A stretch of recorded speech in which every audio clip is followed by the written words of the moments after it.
하나님의 말씀 히브리서 11장 1절과 6절 말씀을 보도록 하겠습니다.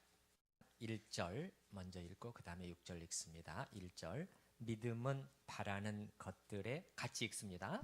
믿음은 바라는 것들의 실상이요 보이지 않는 것들의 증거니. 6절 믿음이 없이는 하나님을 기쁘시게 하지 못하나니 하나님께 나아가는 자는 반드시 그가 계신 것과 또한 그가 자기를 찾는 자들에게 상 주시는 이심을 믿어야 할지니라.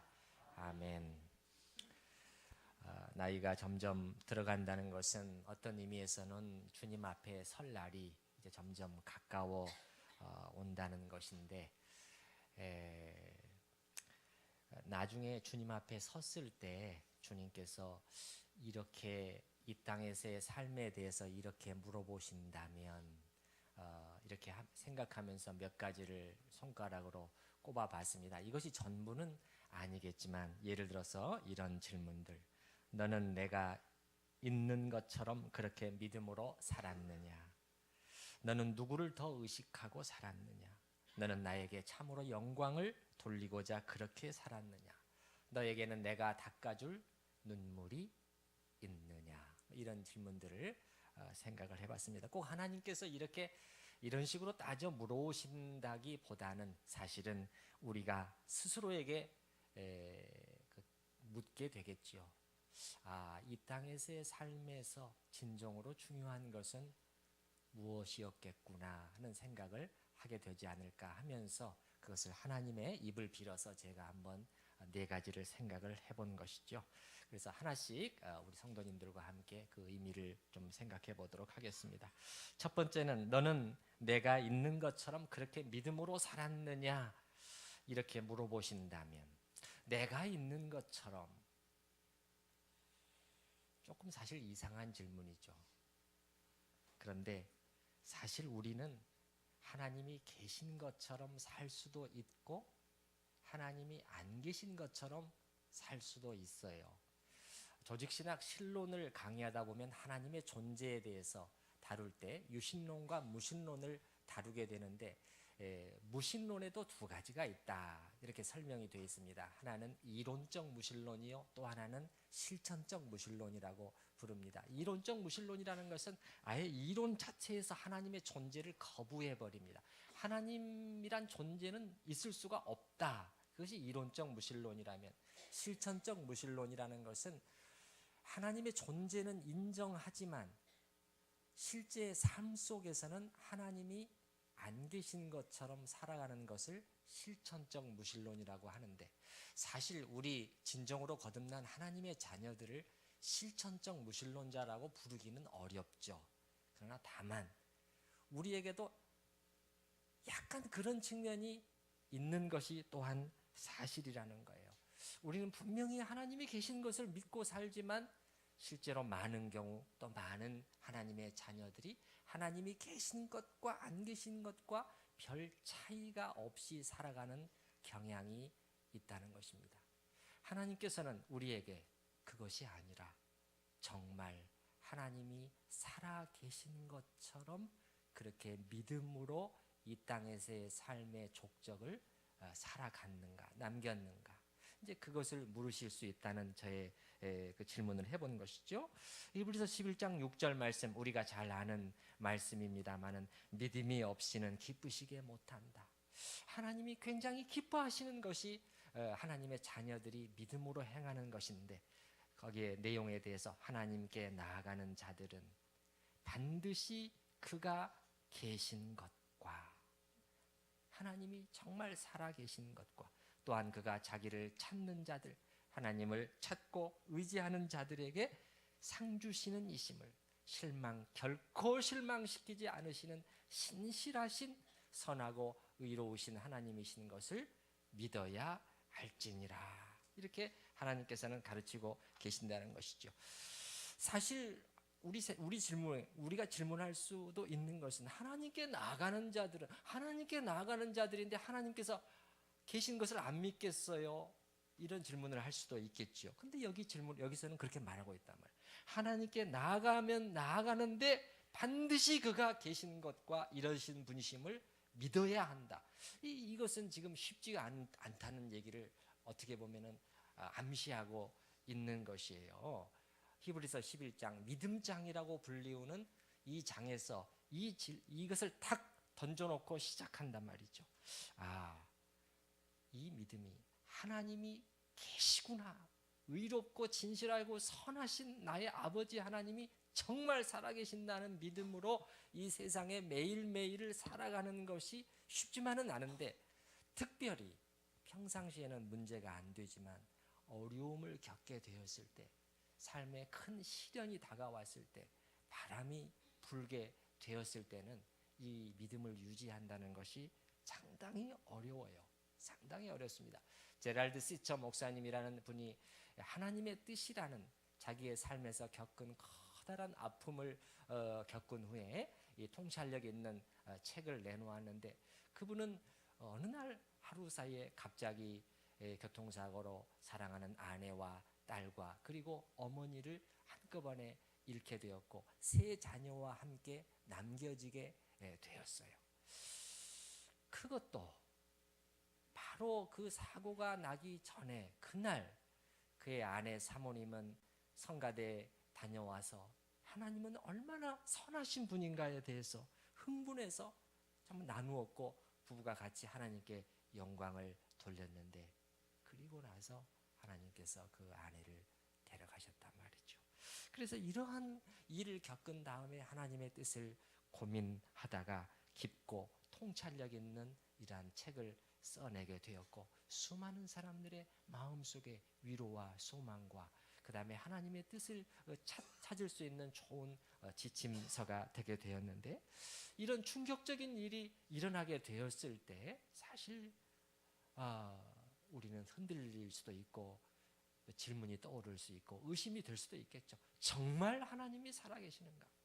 그리고 그분은 정말 선하신 하나님이신가? 라는 질문이 던져지지 않을 수가 없는 것이지요. 바로 그럴 때 다시 한번 당신의 자녀가 아버지를 믿어드리는 그 결단을 내리고 그 믿음으로 나아가는 것을 하나님은 그렇게 기뻐하신다는 거예요. 여기서 6절에 믿음이 없이는 하나님을 기쁘시게 못한다. 그 표현 속에 그 의미가 담겨 있는 것이란 말이에요.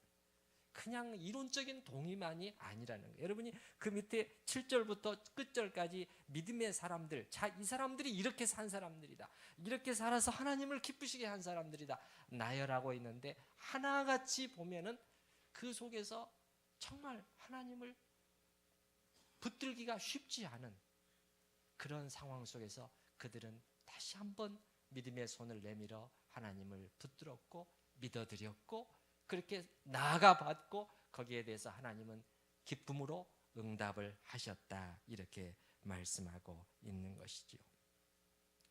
그래서 이렇게 할 수 있기 위해서는 특별히 우리가 평소에 믿음으로 사는 훈련과 연습을 해야만 합니다.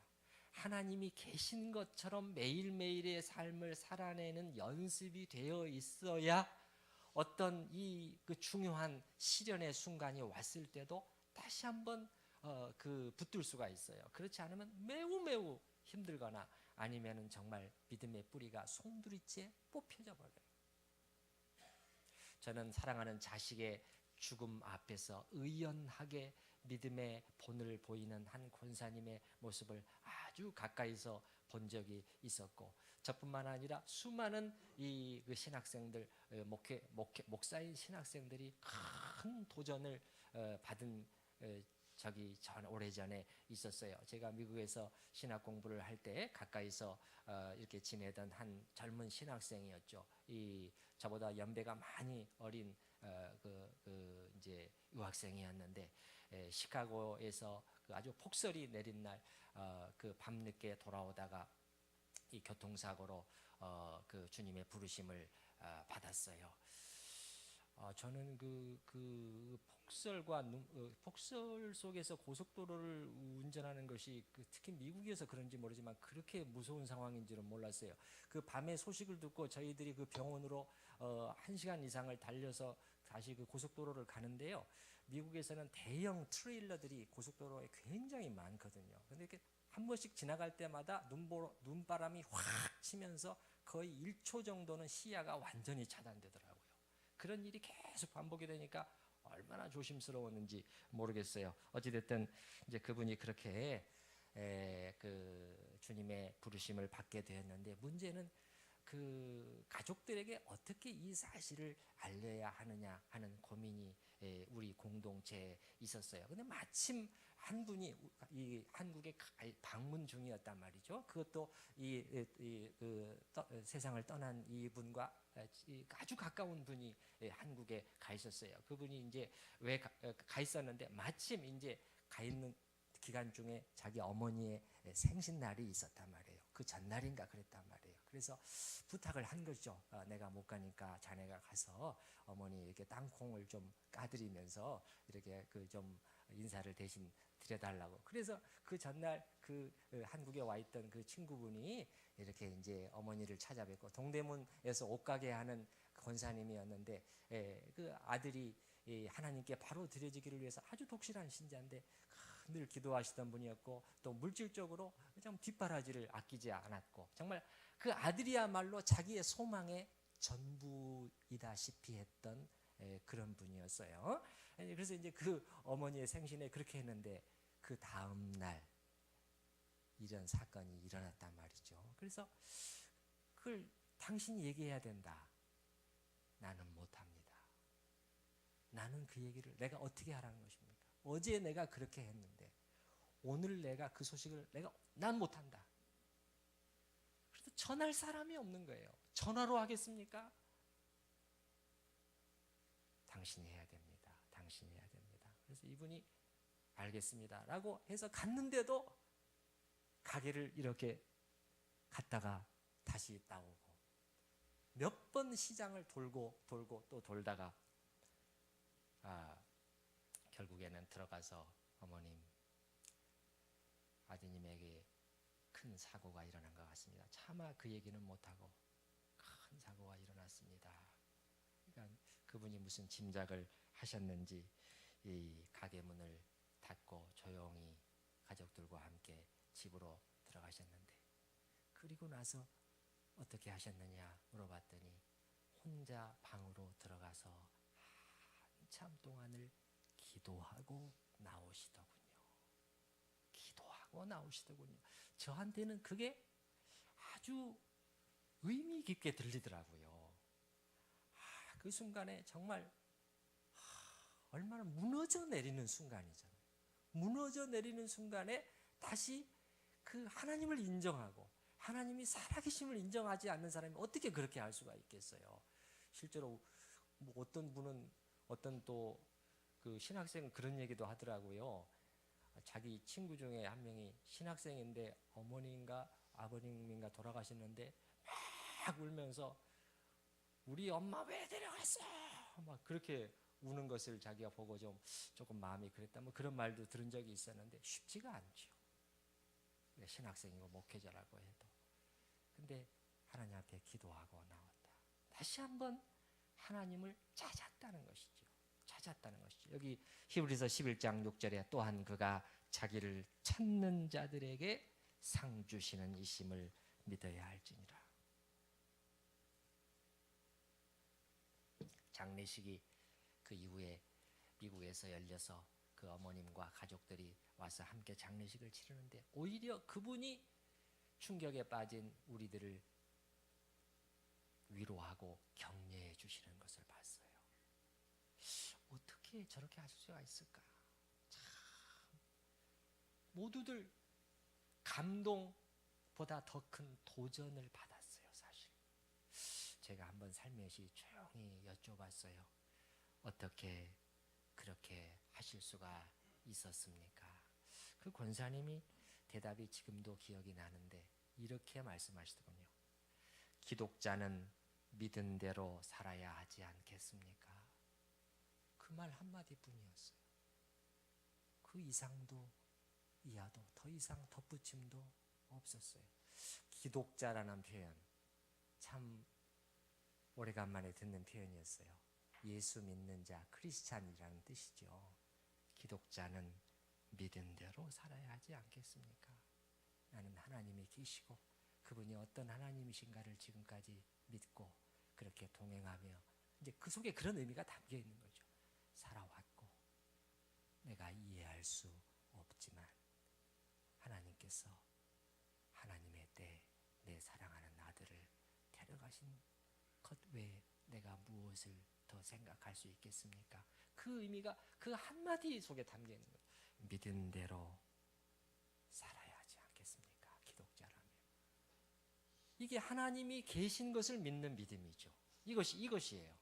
이거 쉽지 않은 것이죠. 평소에 믿음의 훈련을 해왔기 때문에 그 순간에 다시 한번 무너지지 않고 그러한 삶을 마무리를 할 수가 있었던 것이죠. 그래서 한국에 제가 귀국한 다음에도 여러 번 찾아뵀는데 저는 그 말을 들으면서 이런 생각이 들더군요. 참 이렇게 단순하구나. 그래, 그렇지. 믿은 대로 산다. 그거 외에 뭐가 있지? 우리에게는 없는 것이 바로 그것이구나. 우리는 많이 배우고 많이 듣고 뭐 성경 공부 프로그램 참 많지만은 우리에게 이것이 없기 때문에 능력이 우리에게 나타나지 않는 것이죠. 능력이 나타나지 않는 것이죠. 그 권사님이 말한 믿은 대로 사는 것이 오늘 아침 우리의 버전으로 바꾸면 하나님이 살아계신다는 믿음이죠. 하나님이 살아계신다는 믿음. 그래서 첫 번째 질문, 하나님께서 우리에게 너는 이 땅에서 과연 내가 있는 것처럼 그렇게 살았니? 이렇게 물어보신다면 우리의 대답이 어떻게 나갈 수 있을 것인가? 하나님이 계시나 안 계시나 별 상관없이 사는 그리스도인들이 많다는 것에 대해서 저는 너무나 마음이 아프고 안타깝습니다. 그 다음에 두 번째 질문은 너는 누구를 더 의식하고 살았느냐? 이렇게 주님께서 물어보신다면 누구를 더, 이 말은 더는 비교죠. 비교. 누구를 더라는 것은 하나님과 사람 중에 누구를 더 늘 염두에 두고 살았느냐, 그런 질문인데 여러분 나눠드린 간지의 두 번째 말씀을 여러분이 한번 보십시다. 갈라디아서 1장 10절 말씀 보시게 되면 이제 내가 사람들에게 좋게 하랴 하나님께 좋게 하랴. 사람에게 좋게 하겠느냐 하나님께 좋게 하겠느냐. 사도는 지금 날카롭게 대립을 시키고 있죠. 대조를 시키고 있죠. 사람들에게 기쁨을 구하겠느냐, 내가 지금까지 사람들의 기쁨을, 사람들의 인정을 구하는 사역이었다면, 그런 섬김이었다면, 그런 삶이었다면 그리스도의 종이 아니니라. 그 말은 무슨 말이에요? 나는 사람의 종이었지 내가 어떻게 예수님의 종일 수 있었겠느냐.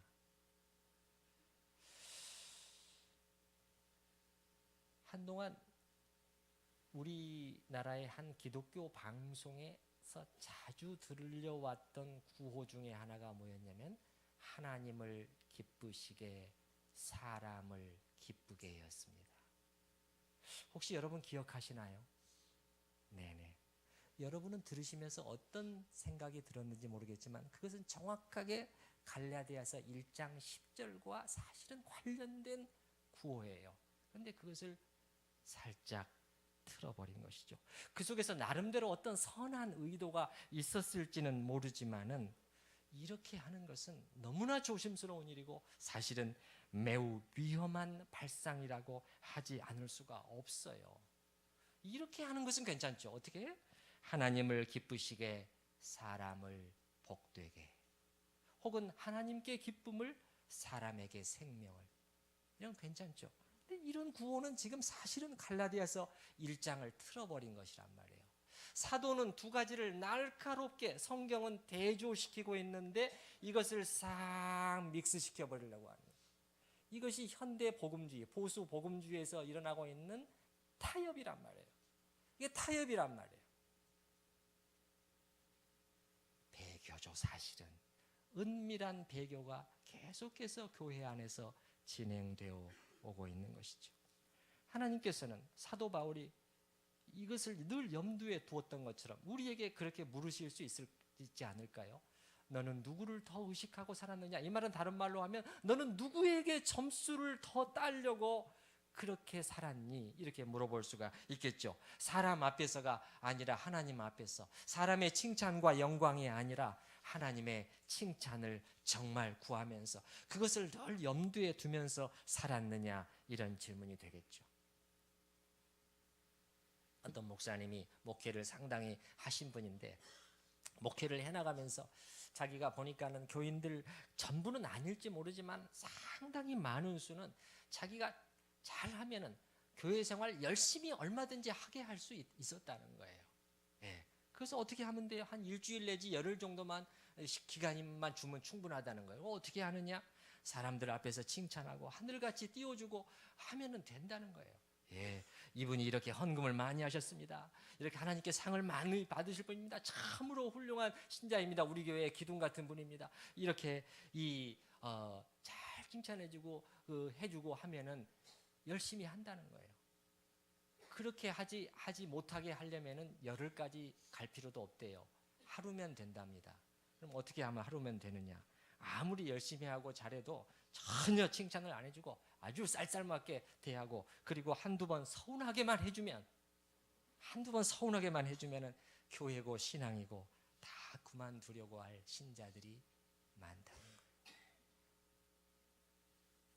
그러나 자기는 도저히 그렇게 할 수가 없었다는 거예요. 양심상, 목회자의 양심상 그렇게 할 수가 없었다는 거예요. 그렇게 해서 교회에 잘 나오고 헌금 많이 하고 열심히 봉사하게 되어봐야 그게 무슨 소용이냐는 거예요. 그게 무슨 소용이냐는 거예요. 이건 누구를 위한 신앙생활이에요? 목사를 위한 신앙생활이잖아요. 목사 보고 하는 신앙생활이잖아요.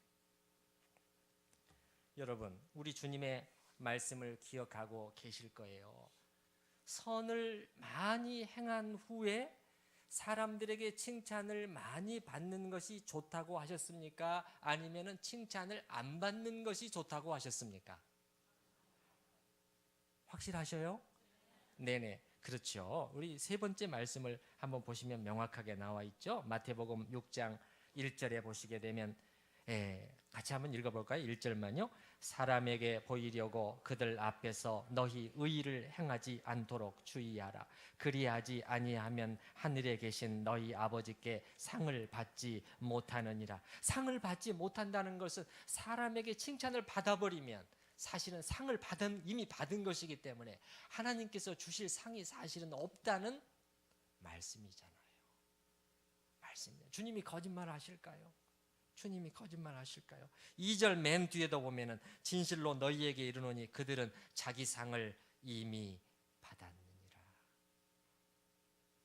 이 땅에서 사람들을 통해서 칭찬과 영광을 다 받아버리면 선을 행한 그것에 대해서도 사실은 상이 남아있지 않다는 것이니 6장 1절로 다시 돌아오 보면 그러므로 사람에게 보이려고 하지 말고 오른손이 하는 것을 왼손이 모를 정도로 철저히 숨겨라는 거예요. 너의 의를 철저히 적극적으로 숨기라는 것이에요. 그래서 이 말씀을 가지고 어떤 목사님이 설교하면서 말이죠. 그러니까 이 말씀을 실천하려면 단순히 자랑하지 않는 그 정도가 아니라 자기가 잘한 것들을 어떻게 하면 더 은밀하게 알 수 있을까? 최대한 그렇게 적극적으로 노력을 해야 된다는 거예요. 그러면서 한 가지 예를 드는데 아주 오래전 옛날인데 우리나라 자선남비 구세군의 자선남비의 명동에서 꼭 1년에 한 번 찾아보면은 아주 소외권 집회 안에다가 고액권 지폐를 숨겨가지고 많은 기부금을 헌금을 한 분이 꼭 1년에 한 번씩 있었다는 거예요. 예. 그래서 그분을 찾으려고 해도 결국은 못 찾았대요. 그 고액권을 그 순간에 집어넣는다고 그래서 자기 의가 얼마나 나타날까요? 누가 사진 찍습니까? 그런데도 그 순간에도 감추해요. 왜 그렇지요? 우리 안에 뿌리 깊이 박혀있는 이 외식의 본성이죠. 외식의 본성을 이렇게까지라도 해서 억누르는 훈련을 하지 않으면 이거는 막 쏟아져 나오게, 뿜어져 나오게 돼 있다는 거예요. 외식의 본성이라는 것이 무엇입니까? 자기의 의를 드러내고 하나님보다는 사람에게 더 칭찬을 받으려고 하고 지금 나중보다는 지금 그 결실을 다 보려고 하는 것. 이 부패한 우리 안에 이 본성을 적극적으로 눌러야 한다는 것이 주님의 이 말씀의 가르침이라는 것이에요. 그러면서 그 목사님 말씀하시기를 나 자신만 그렇게 할 것이 아니라 다른 사람의 상도 까먹게 해서는 안 된다는 거예요. 아, 또 그 말도 맞구나. 그 말은 무슨 말이에요? 우리가 어떤 분이 잘해가지고 막 칭찬을 막 해줘 버리면 잘못하면 어떻게 된다는 겁니까? 잘못하면 저희는 자기 상을 이미 받았느니라 그렇게 될 수도 있다는 거예요. 흔히들 하는 말로 야단치지 말고 칭찬을 많이 해줘라. 뭐 그런 건 좋은 말이에요. 교육상 좋은 말인데 그러나 여러분 틀린 말은 아니지만은 우리가 그 대인 관계에서 너무 그 사람 앞에서 입에 발린 칭찬, 번지르르한 칭찬을 하는 것은 그렇게 좋은 것은 아니에요.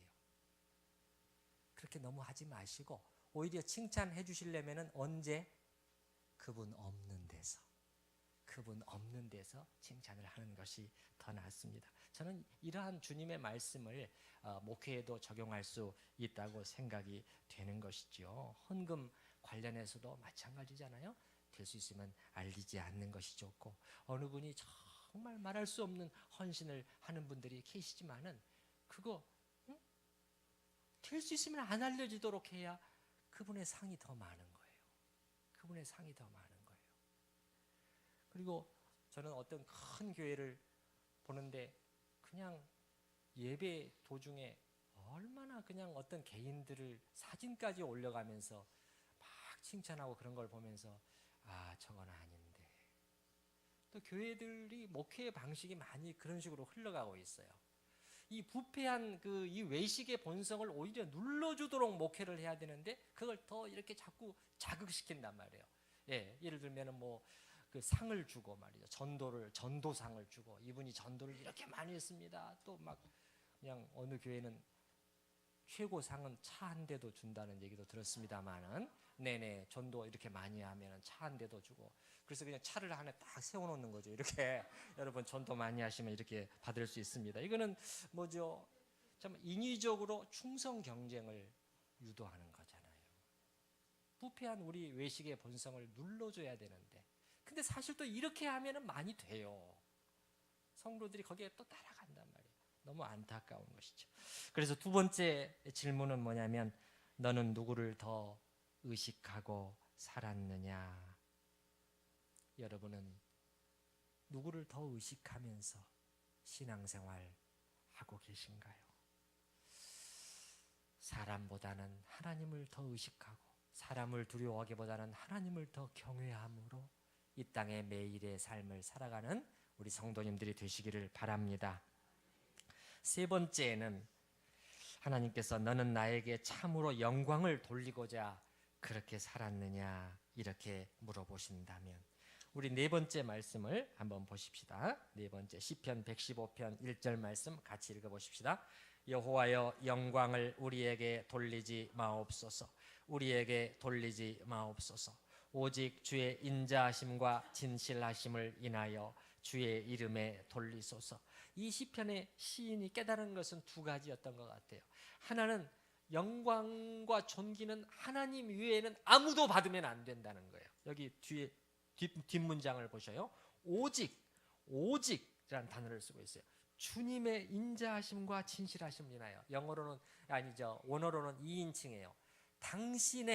당신이 인자하시고 진실하시기 때문에 하나님만 인자하시고 진실하시기 때문에 하나님의 이름에만 영광이 돌아가야 합니다.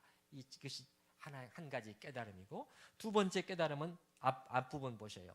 여호와의 영광을 우리에게 돌리지 마옵소서. 그럼에도 불구하고 하나님께서 받으셔야 할 영광이 많은 경우 사람들에게 돌아가고 있다는 사실을 깨닫게 된 거예요. 그래서는 안 된다는 거예요. 그거는 안 된다. 그래서 이분이 여기에 두 번이나 되풀이하고 있잖아요. 영광을 우리에게 돌리지 마옵소서. 우리에게 돌리지 마옵소서. 주님, 그렇게 돼서는 안 됩니다. 하나님을 알게 된 사람의 입에서 나오게 되는 고백이죠. 그래서 늘 물어야 할 질문은, 나는 나의 관심사, 나의 모든 섬김과 삶과 봉사와 사역 속에서 이 일을 통해서 하나님이 영광을 받으셔야 되는데 그것이 관심사로 되어 있느냐는 거예요. 우리는 많은 경우에 입으로는 나와요. 입으로는 하나님께 영광, 하나님께 영광, 입으로는 많이 나오는데 많은 경우에는 거기에 관심이 사실은 없습니다. 오히려 슬그머니 하나님께 돌아가야 할 칭찬과 영광을 가로채버리는 그러한 경우들이 너무너무 많죠. 자주 인용해드리는 세례 요한의 말씀 기억하시죠? 나는 쇠하여야 하겠고 그분은 흥하셔야 하겠다. 그분은 흥하셔야 하겠다. 나는 쇠하여야 하겠다. 여러분, 이거 쉬울까요? 쇠한다는 것이 쉬울까요? 이것만큼 어려운 것이 없어요. 내가 낮아지고 내가 잊혀지는 거잖아요. 내가 무관심의 대상 속으로 들어가는 거잖아요. 그게 쇠하는 것이거든요. 그렇지 않으면 뭐가 쇠하는 것이죠? 그렇게 되지 않고 쇠하는 길이 있을까요? 아무리 생각해도 없어요. 그러나 우리 그거 싫어하잖아요. 세례 요한은 이 말하고 말한 대로 살다가 갔는데 우리는 그렇지 않잖아요. 우리는 또 이것도 말씀을 오늘날 살짝, 노골적으로는 아니지만 살짝 틀어놓고 있죠. 어떻게 틀죠? 그분은 흥하셔야 하겠고 그 다음 문장이 바뀌어져 있죠. 어떻게? 나는 쇠하여야 하리라가 아니라 그분은 흥하셔야 하겠고 나도 흥하여야 하리라. 예. 예수님 덕분에 나도 좀 한번 떠보자. 결국은 오늘날의 이 분위기가 그런 것이잖아요. 그래서 세 번째 질문, 우리의 관심사가 어떻게 하면 하나님께 보다 더 영광을 돌리고자 하는 삶으로 살았는가 하는 것이 하나님께서 우리에게 물으시고 확인하실 수 있는 질문이겠다. 소요리문답 제1조에도 사람의 최고의 목적은 하나님을 영화롭게 하는 것입니다. 이렇게 시작되잖아요. 그 다음에 마지막으로 네 번째 질문, 너에게는 내가 닦아줄 눈물이 있느냐? 이렇게 물어보신다면, 자, 다섯 번째 말씀, 간지에 있는 다섯 번째 말씀, 요한계시록 21장 4절 말씀이죠. 같이 읽어보십시다. 모든 눈물을 그 눈에서 닦아 주시니 다시는 사망이 없고 애통하는 것이나 곡하는 것이나 아픈 것이 다시 있지 아니하리니 처음 것들이 다 지나갔음이러라. 이전 번역에서는 모든 눈물을 그 눈에서 씻기심에. 저는 이 말씀이 참 좋아요. 그래서 천국에서는 모든 아픔이 종결된다. 제가 말씀을 드렸죠. 아픔 속에서 하나님을 섬길 수 있는 기회는 이 땅에서밖에 없다. 그렇게 말씀드렸죠. 그래서 모든 눈물을 그날 씻겨주시는 일이 그날 있다는 것이에요. 그런데 저는 저 자신에게 질문을 던지지 않을 수가 없는 거예요. 무슨 질문을? 모든 눈물을 씻겨주시겠다고 그랬는데 나에게는 그런 눈물이 있을까? 그날 주님이 닦아주실 눈물이 있어야 되는데 나한테는 없다면 어떻게 되지? 이 눈물은 다른 말로 하면 주님으로 인한 손실, 주님으로 인한 아픔, 고난, 눈물, 그런 것들이겠죠. 내가 잘못해서 받게 되는 그런 것보다도. 그 손양원 목사님이 그 신사 참배 반대 때문에 아마 투옥된 사건이었을 거예요. 감옥 속에 있는데 그 옥중 편지들이 많이 나와 있잖아요. 그 아버지에게 연로하신 부친에게 쓴 편지의 한 문구가 이렇게 되어 있습니다. 소자 양원은 왜소하여 이불이 많이 필요치 않아 그렇게 춥지 않으니 아버님 너무 걱정하지 마십시오. 소자 양원은 왜소하여, 이 말은 신체가 좀 작다 이 말이죠. 그래서 이불이 크지 않아도 괜찮으니 너무 걱정하지 마십시오. 그 편지를 받아들고 아버지가 대성통곡을 했다고 기록이 되어 있는데, 아버지의 마음이 얼마나 아팠을 것인가. 이 추운 겨울에 불도 제대로 지펴주지 않은 감옥에서 이불도 뭐 얼마나 컸겠어요. 그러니까는 이불이 크지 않기 때문에 자기 키가 작아서 이불 괜찮습니다 그 말이 나오는 거예요. 그래서 감옥 바닥에서 떨면서 자고 있을 아들을 생각하니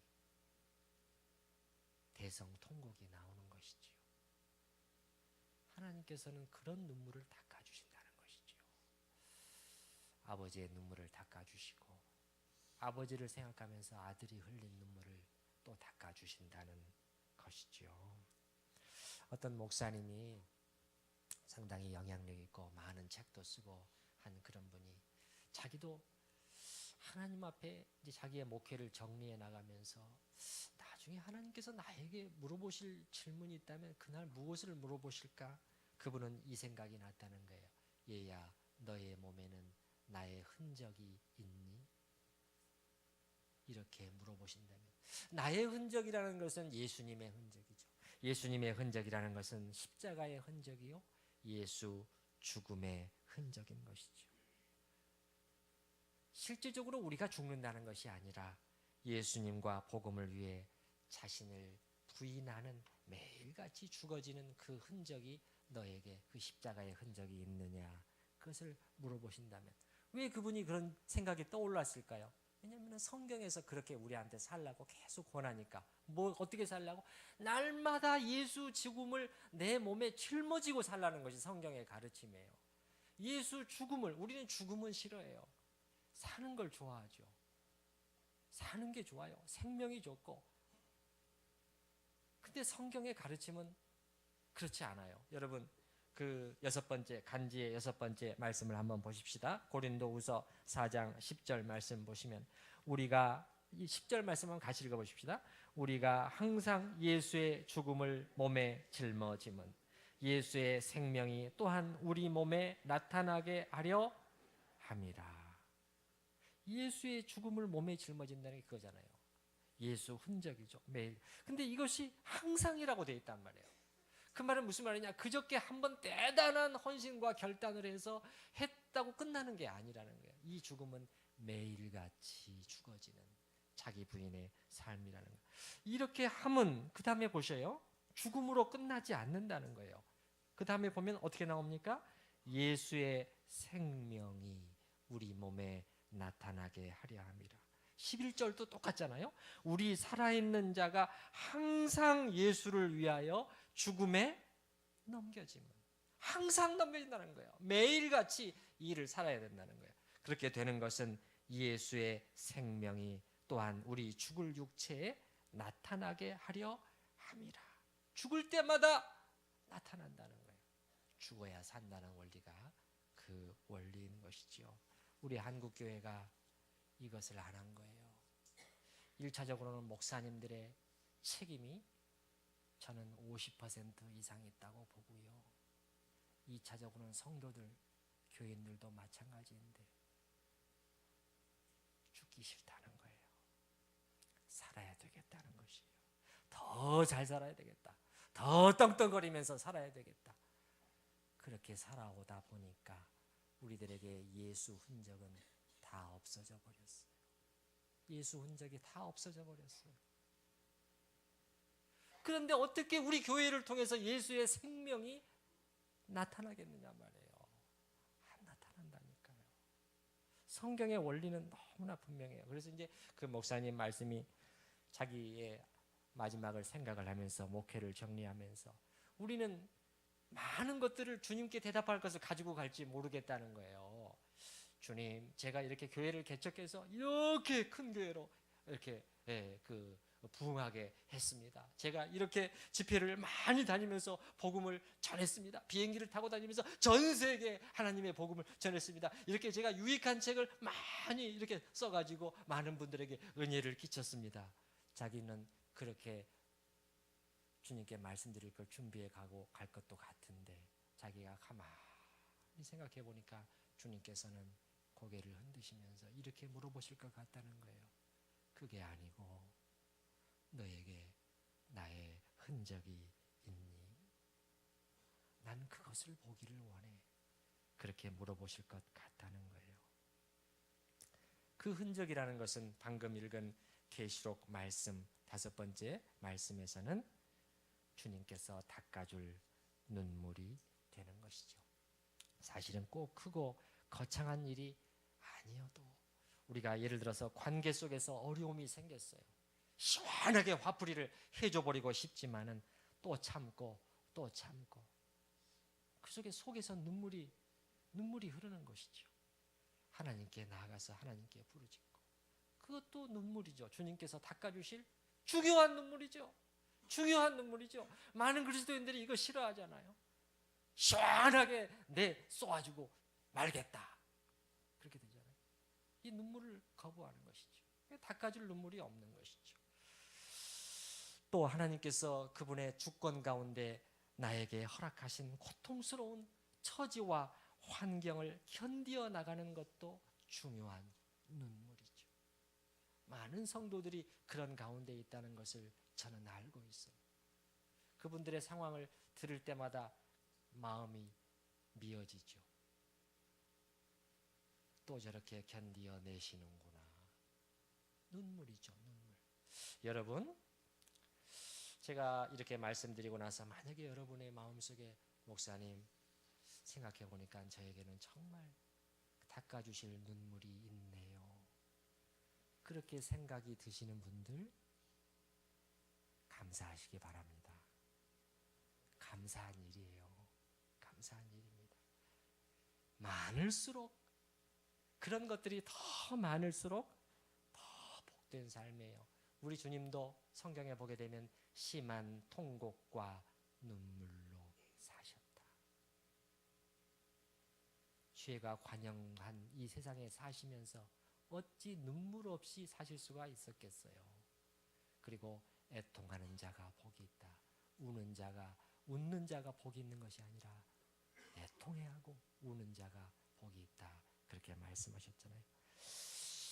나에게는 그런 눈물이 없는 것 같은데 그렇다면 기도하시기 바랍니다. 주님, 그러한 눈물을 흘리게 해주세요. 이 시간 우리 들은 말씀을 생각을 하시면서 같이 기도하실 때 제가 4가지를 다시 한번 상기시켜 드리겠습니다. 첫 번째, 너는 내가 있는 것처럼 그렇게 믿음으로 살았느냐. 두 번째, 너는 누구를 더 하나님과 사람 중에 의식하고 살았느냐. 세 번째, 너는 참으로 나에게 영광 돌려드리는 그것에 너의 관심이 있었느냐. 네 번째, 너에게는 내가 닦아줄 눈물이 있느냐. 우리가 대답해야 할 몇 가지 질문, 이게 전부는 아니겠지만 같이 생각하시면서 기도하십시다.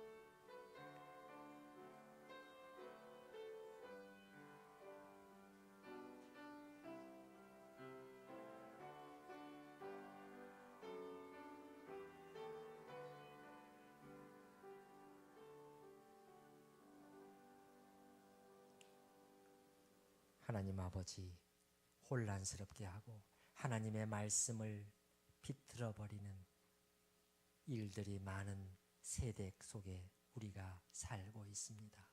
주님, 다시 한번 하나님의 말씀으로 정직하게 돌아가서 그 말씀이 우리에게 어떤 것들을 요구하는지를 똑바로 보게 하여 주시옵소서. 주님, 그저 보항보항 마음이 들뜨지 않게 하여 주시고 차분하게 신앙의 본질들을 보게 하여 주시고 주님이 우리에게 말씀하시는 것, 우리의 생애를 정리하면서 우리의 생애를 요약하면서 우리가 대답해야 할 중요한 질문들을 염두에 두고 잊지 아니하고 살아갈 수 있는 은혜를 베풀어 주시옵소서. 예수님의 이름으로 기도드립니다.